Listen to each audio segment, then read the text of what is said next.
Hello friends, welcome back to Sujitha vlogs. ఈరోజు మనం bachelors హాస్టల్లో ఉండేవాళ్ళు కెటిల్లో ఎట్లా ఎగ్ చేసుకోవాలో చూద్దాము. ఇది మా కెటిల్ అండి. దీంట్లో కొంచెం ఎక్కువ ఆయిల్ వేసుకున్నాం బికాజ్ మాడిపోతుందని. చూస్తున్నారు కదా, అలా మీకు కావాల్సిన క్వాంటిటీ కొంచెం ఎక్కువ వేసుకోండి, ఎందుకంటే అది ఊరికే మాడిపోతుంది. మేము అట్లా ఆయిల్ వేసి కొంచెం హీట్ అయ్యేదాకా వెయిట్ చేయొచ్చు. వన్స్ ఆయిల్ హీట్ అయ్యాక మేమైతే ఉల్లిపాయలు టమాటా పక్కన కట్ చేసి పెట్టుకున్నాము. ఫస్ట్ ఉల్లిపాయలు వేస్తున్నాము. మేము ముందే ఉల్లిపాయ టమోటా కట్ చేసి పక్కన పెట్టుకున్నాము. టమాటా అందరూ వేసుకోరు, బట్ మేమేదో కొంచెం ట్రై చేసాం కొత్తగా. సో ఉల్లిపాయ లాంగ్గా కట్ చేసుకున్నాం, పొడవుగా కట్ చేసుకొని ఫస్ట్ ఉల్లిపాయ వేసుకున్నాము ఆయిల్ హీట్ అయ్యాక.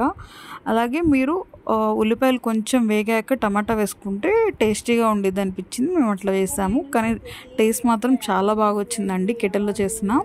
కొంచెం ఆనియన్స్ ఫ్రై అయ్యాక దాన్ని టమాటాలు వేయండి.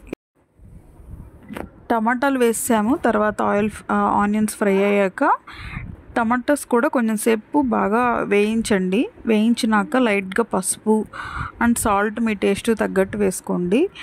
అండ్ తర్వాత ఎగ్స్ మాత్రం మా రూమ్మేట్ బ్రేక్ చేసిందండి. చాలా అంటే చాలా బాగా సెంటర్కి, నాకైతే ఎక్స్పర్ట్ లాగా అనిపించింది.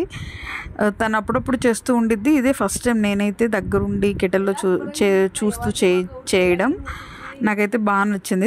ఎస్పెషల్లీ తన ఎగ్స్ బ్రేక్ చేసి కరెక్ట్గా సెంటర్కి, నాకు అది చాలా బాగా నచ్చింది. చూడడానికి బాగుంది, వీడియోలో కూడా బాగా వచ్చింది అనుకుంటున్నాను.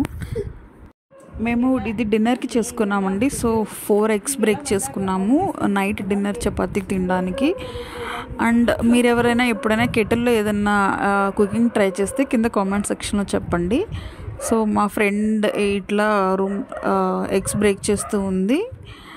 దెన్ నెక్స్ట్ ఇంకా దీంట్లో డిఫికల్ట్ పార్ట్ ఏంటంటే కెటిల్లో ఈజీగా బర్న్ట్ అయిపోతుంది. సో మనం కీప్ ఆన్ స్టిర్ చేస్తూ ఉంటాము. యాక్చువల్గా పెద్ద పెద్ద పీసెస్ లాగా ఇంట్లో చేసుకున్నట్టు రాదు, బట్ కీప్ ఆన్ చేస్తూ ఉండాలి, ఎందుకంటే అది చాలా టైం టేకింగ్ ప్రాసెస్ కాబట్టి. సో మేము అట్లా ఇద్దరం ఒకళ్ళం మార్చుకొని ఇంకొకళ్ళం కొంచెంసేపు నేను కొంచెంసేపు తను అని టైం వారీగా చేసి చాలా టెంపరేచర్ సెట్ చేసుకుంటూ 70 degreesకి 100 degreesకి ఒక 5 minutes కష్టపడ్డాము.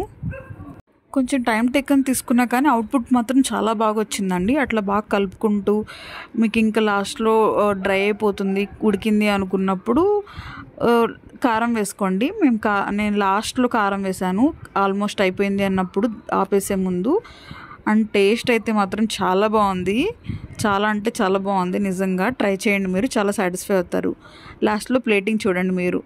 అలాగే please do like, share and subscribe to Sujitha vlogs. Thank you guys.